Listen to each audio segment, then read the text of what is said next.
సేవకు రాకముందు నా సంఘంలో ఎలా ఉండి తెలుసా? మా ఆత్మీయ తండ్రికి ఆయన పంచె కట్టేవాడు, ఖద్దరు పంచె, ఖద్దరు లాల్చి. మా పాస్టర్ గారికి నెత్తి మీద కొబ్బరును పట్టి తలపట్టి చక్కగా తలస్నానం చేయించేవాడిని నేను. ఆయన పంచి ఆయన ఖద్దరు చొక్కా చక్కగా ఉతికి గంజి పెట్టి బులిగేసి టెన్నోపాల్ వేసా. టెన్నోపాల్ అంటే మీకు తెలియదు, నా వయసు వాళ్ళకి తెలుస్తుంది టెన్నోపాల్. అదేస్తే షైనింగ్ వచ్చింది. ఆ గంజి పెట్టింది తీసుకెళ్ళి తీగ మీద ఆరేయాల, అలా పడేయకూడదండి. తీగ మీద ఆరేస్తే చక్కగా ఇస్త్రీకి నలిగిద్ది. దాన్ని తీసుకొచ్చి 4 గంటలకల్లా బొగ్గులు పెట్టి చేసేవాడిని నేను. బొగ్గులు పెట్టి చేసి చక్కగా మడతేసి 4:30 ఇస్త్రీ పెట్టి అక్కడ పెట్టేసేవాడిని. మా పాస్టర్ గారు 5 గంటలకు వచ్చేసేసి బట్టలు వేసుకొని సేవకి వెళ్ళిపోయేవాడు. సేవకి ఆయనతో పాటు వెళ్ళేవాళ్ళం. మళ్ళీ మేము కొంతమంది మందిరంలో ఉండేవాళ్ళం. వెళ్ళిపోయి ఆయన సేవ చేసేసి వచ్చేదాకా మేము అట్లా కోసుకొని కూర్చోవాలా అన్నం తినకుండా. ఆయన 12 గంటలకు వచ్చేవాడు. మా పాస్టర్ అయ్యగారికి అన్నం వడ్డించేవాడిని నేను. కూరన్నం పెట్టిన తర్వాత పెరుగన్నం పెట్టాలా, పెరుగన్నం పెట్టిన తర్వాత అరటిపండు పెట్టాలా. అరటిపండు అలా పండు అక్కడ పెట్టామంటే మా మొహం పగిలినట్టే. అరటిపండు ఒలిసి ప్లేట్లో పెట్టాలా.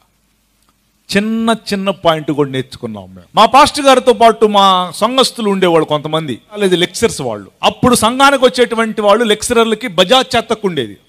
బజాజ్ చేతకు ఇప్పుడు ఉన్నాయండి, ఇప్పుడు లేవండి. బజాజ్ చేతకులు వేసుకొని వాళ్ళు మందిరం దగ్గరకు వచ్చి జాబు నుంచి డైరెక్ట్గా వాళ్ళు ఇంటికి వెళ్ళరు, జాబు నుంచి డైరెక్ట్గా మందిరంకి వస్తారు.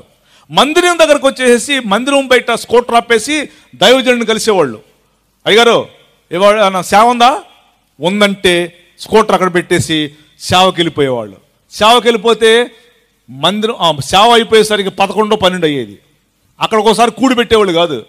అందరూ పాస్టర్ గారితో పాటు అయ్యగారితో పాటు వచ్చేసి స్కూటర్లు తీసుకొని మళ్ళీ ఇంటికి వెళ్ళిపోయేవాళ్ళం మేము. మళ్ళీ ఇంటికి వెళ్ళిపోతే ఇంటికాడ భార్య 12 గంటల దాకా ఎదురు చూస్తుండాలా అన్నం తినకుండా భర్త కోసం. నేర్పించాం, మా లెక్చరర్లు కూడా నేర్పించారు. గ్రూప్ 1 ఆఫీసర్లు వాళ్ళు.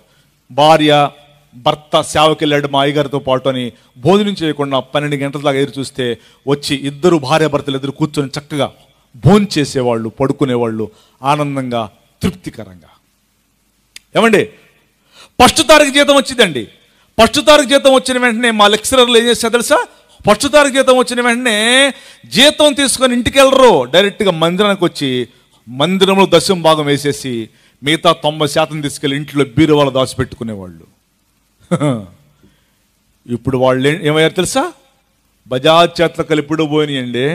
ఇప్పుడు ఒక్కొక్కళ్ళు 40 లక్షల రూపాయలు ఇన్నోవా కార్లు, డూప్లెస్ బిల్డింగ్స్. బ్లెస్సింగ్స్. స్తోత్రం చెప్పు గట్టిగా. ఇట్టంటాడికి చెప్పరు మీరు. అంటే ఏంటి? ఏం బాబురావు గారు ఏం చెప్తున్నావు నువ్వు? మమ్మల్ని కూడా చేయమంటావా? చేస్తే దీవించబడతావా ఏ బాబు? స్తోత్రం చెప్పు ఇప్పుడన్నా గట్టిగా. అది సంఘంలో నేర్చుకునేటువంటి డిసిప్లిన్. ప్రియులారా వింటున్నారా? అది నేర్చుకున్నాం, బాగుపడ్డాం, దీవించబడ్డాం. నీ పిల్లలు దీవించబడురుగాక. నీ భోజనం బల్ల చుట్టూ నీ పిల్లలు ఒలివలా మొక్కలు. ఏమండి, మీ పిల్లలు మందిరానికి వస్తారా? రారండి. మనం ఒక మీటింగ్కి వెళ్తే, ఏమ్మా మీ అమ్మాయి ఏంటి ప్రార్థన రాలేదంటే ఆమె ఏం చెప్పింది తెలుసా? మా అమ్మాయి బీటెక్ అండి అందండి. ప్రార్థన రాలేదంటే బీటెక్ అంటామేంటి తిక్కల మొహం? ఏమ్మా మీ అబ్బాయి ఏంటి ప్రార్థన రాలేదు? మా అబ్బాయి ఎంటెక్ అండి.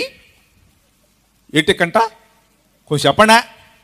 బీటెక్, ఎంటెక్ అంటే టెక్కులు ప్రార్థన రారా? వాళ్ళకి ఏమని పెట్టారని టెక్కులను పెట్టాను పేరు.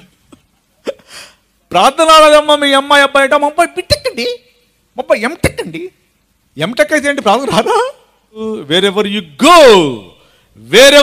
గో దేవుణ్ణి మహిమపరచాలి.